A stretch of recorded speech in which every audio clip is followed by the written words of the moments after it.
Bharatiya Janata party को शनिवार एक बहुत बड़ा झटका लगा, क्योंकि कांग्रेस पार्टी ने एक ऐसा स्टेट पर अपना पकड़ बना ली। कर्नाटका को बीजेपी अपने राजनीतिक प्रदेश का द्वार के रूप में देखती थी। बीएस येदियुरप्पा ने पार्टी को एक नए सिरे से खड़ा किया। इसके कारण लिंगायत समुदाय बीजेपी की ओर आकर्षित हुए, लेकिन 2023 के चुनाव में बीजेपी का सत्ता को हटा दिया गया। कौन सा ऐसा कारण है जिसके कारण बीजेपी फेल हुआ? कर्नाटक में ऐसा कौन सा मुद्दा था जिनको नहीं उठाना चाहिए था बीजेपी को?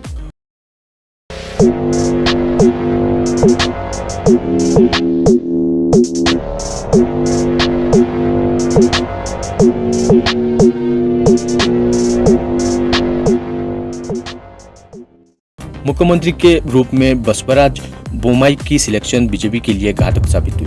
बीजेपी कुछ सालों से सांप्रदायिक मुद्दे को उठाता रहा, जैसे कि लव जिहाद, लैंड जिहाद जैसे मुद्दे को। मुसलमानों के आर्थिक बहिष्कार को बीजेपी और बजरंग दल जैसे उसके सहयोगी द्वारा आक्रामक रूप से उठाया जा रहा था।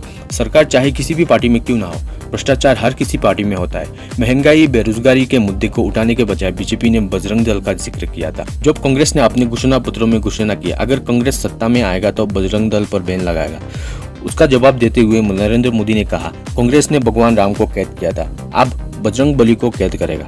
नरेंद्र मोदी ने जय बजरंग बली के नारे के साथ अपना भाषण स्टार्ट किया था, और ये काम इलेक्शन कमीशन एक्ट 1988-41 के तहत किसी भी राजनीतिक पार्टी को धार्मिक संस्थान या फिर धर्म के रिलेटेड भाषण देने पर रोक लगाता है, जिसमें 5 साल का कैद और जुर्माना भी लग सकता है। हालांकि इसके बावजूद भी बीजेपी विफल रहा। कांग्रेस के पास डीके शिवकुमार जैसे मशहूर नेता थे जो बीजेपी के हर एक चाल को अच्छी तरह से समझ रहे थे। कांग्रेस ने धर्म के रिलेटेड बात करने के बजाय सभी सरकारी योजना को जनता के सामने रखा, जनता को लुभाने के लिए। कांग्रेस के कई चुनावी वादे ने महिला वोटर्स को अपनी तरफ आकर्षित किया। गृह ज्योति योजना के तहत सभी घरों में 200 यूनिट बिजली फ्री देने की बात की थी। पीडीएस के तहत 4 किलो मुफ्त राशन देने के बजाय प्रति व्यक्ति 10 किलो मुफ्त राशन देने का वादा किया था कांग्रेस ने। कांग्रेस के इन्हीं वादों के कारण महिला वोटर्स को कांग्रेस की तरफ ज्यादा आकर्षित किया, खासकर उन महिलाओं को जो एलपीजी सिलेंडर की कीमतों में बढ़ोतरी देखी, जो परिवार चलाने में संघर्ष कर रही थी। बीजेपी ने चुनाव के दौरान कई वादे किए, खासकर उन प्रमुख वोटर्स के वोट को हासिल करने के लिए। लिंगायत समुदाय से आने वाले मूल वोट बैंक को बनाए रखने में विफल रही बीजेपी, और न ही दलित, आदिवासी, ओबीसी और बुखालिंगा समुदाय के वोट्स को अपने पक्ष नहीं कर पाई। इस बीच कांग्रेस ने मुसलमानों, दलित और ओबीसी के वोट्स को अपने पक्ष करने में कामयाब रहा। बीजेपी के हिंदुत्व कार्ड दूसरे राज्यों में काम कर सकता था, लेकिन कर्नाटक में काम नहीं किया। कांग्रेस ने भ्रष्टाचार को उजागर करने के लिए पहले से ही बीजेपी के खिलाफ 40% सरकार के टैग का इस्तेमाल किया और धीरे धीरे लोगों के सामने आया। भ्रष्टाचार के आरोपी को लेकर पिछले साल अप्रैल में बीजेपी नेता के.एस. ईश्वरप्पा के मंत्री पद से इस्तीफा देना, आग में घी डालने का काम की। स्टेट कॉन्ट्रैक्टर्स ने इसके खिलाफ भी पीएम से शिकायत की। इसका असर कर्नाटक में बीजेपी की जीत पर काफी हद तक इफेक्ट किया। बीजेपी ने जो भी वादा किया था उस वादे को पूरा करने में विफल रहा।